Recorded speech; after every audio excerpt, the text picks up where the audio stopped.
welcome to my channel.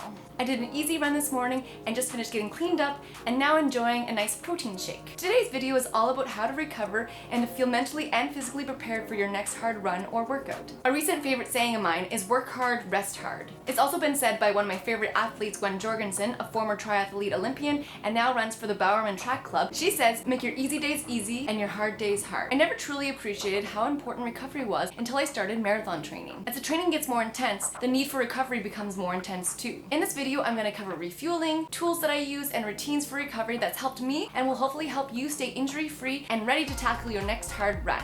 So get comfortable and let's talk about recovery.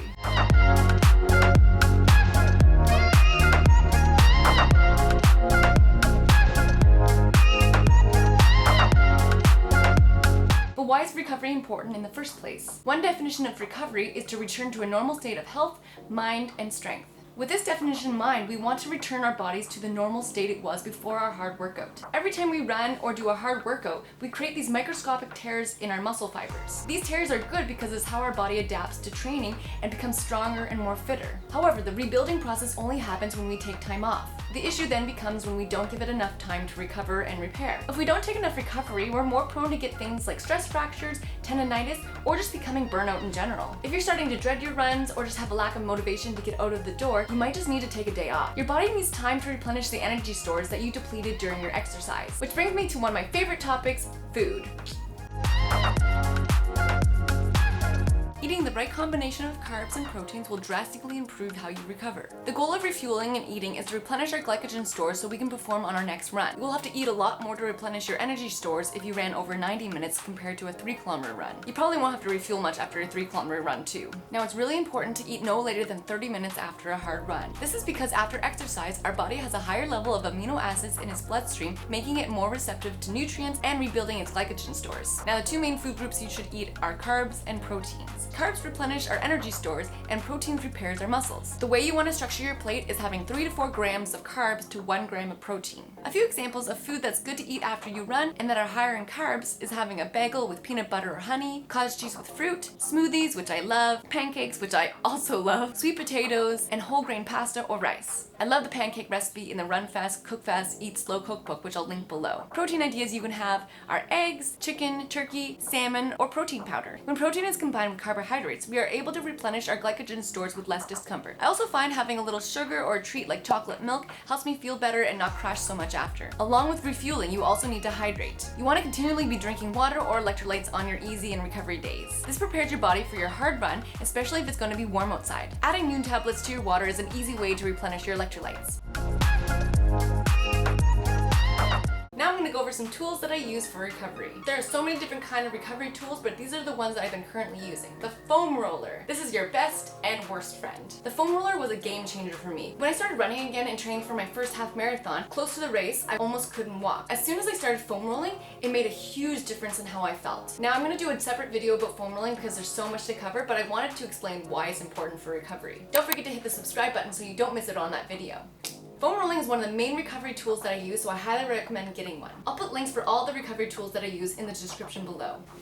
Foam rolling is a form of self-myofascial release. The bulk of muscle soreness comes from when our muscle and fascia get tangled and intertwined. Fascia is the connective tissue that runs throughout our whole entire body. Moving the foam roller over your muscles will help release these adhesions and tight spots. Foam rolling not only loosens the muscles, but warms them up and promotes good range of motion. By using the foam roller over these tight spots, you will increase the blood flow, which will speed up the recovery process. You want to target your quads, hamstrings, hips, and calves especially. Again, I'll go into further detail in another video about foam rolling, but I just wanted to give you a brief overview of why foam rolling is so important for recovery. I personally don't foam roll immediately after a run as I'm just too tender to do so, but I like to do it before bed as it's kind of like a pre-night routine. It actually helps me sleep better too. I have this foam roller, I have this foam roller, and this foam roller.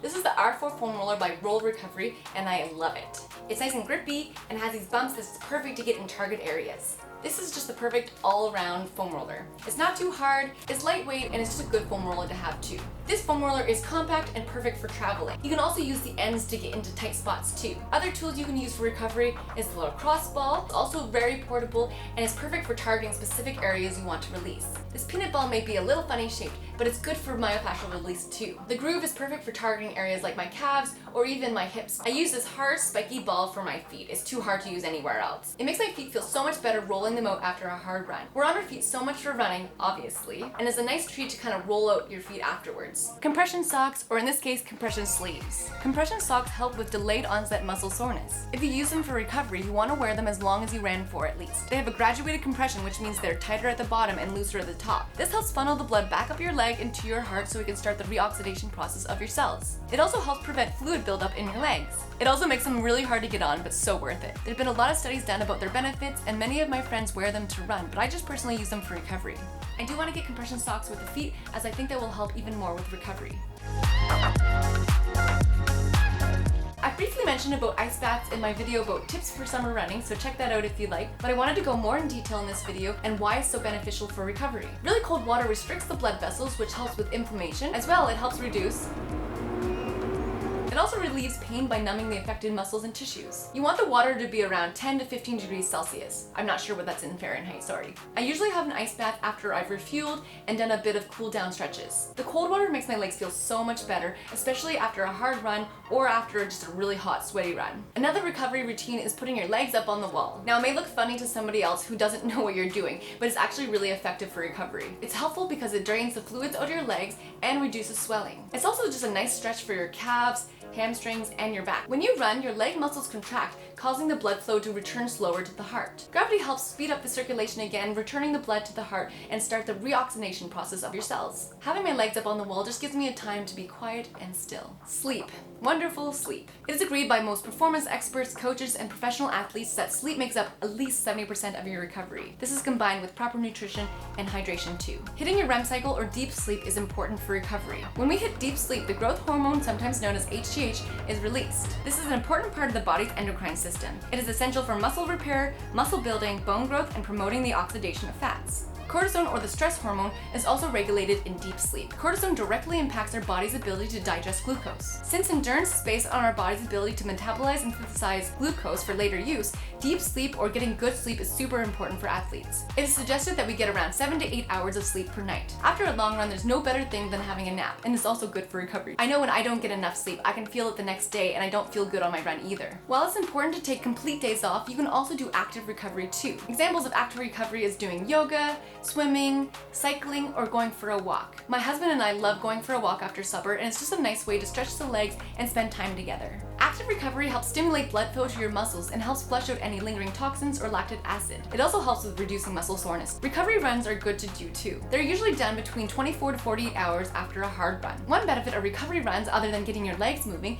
is that it teaches your body that it can move in a fatigue state. This is good practice for races because you're usually pretty tired at the end of the race. Though I'd love to run fast and work really hard, it's just nice to run easy sometimes.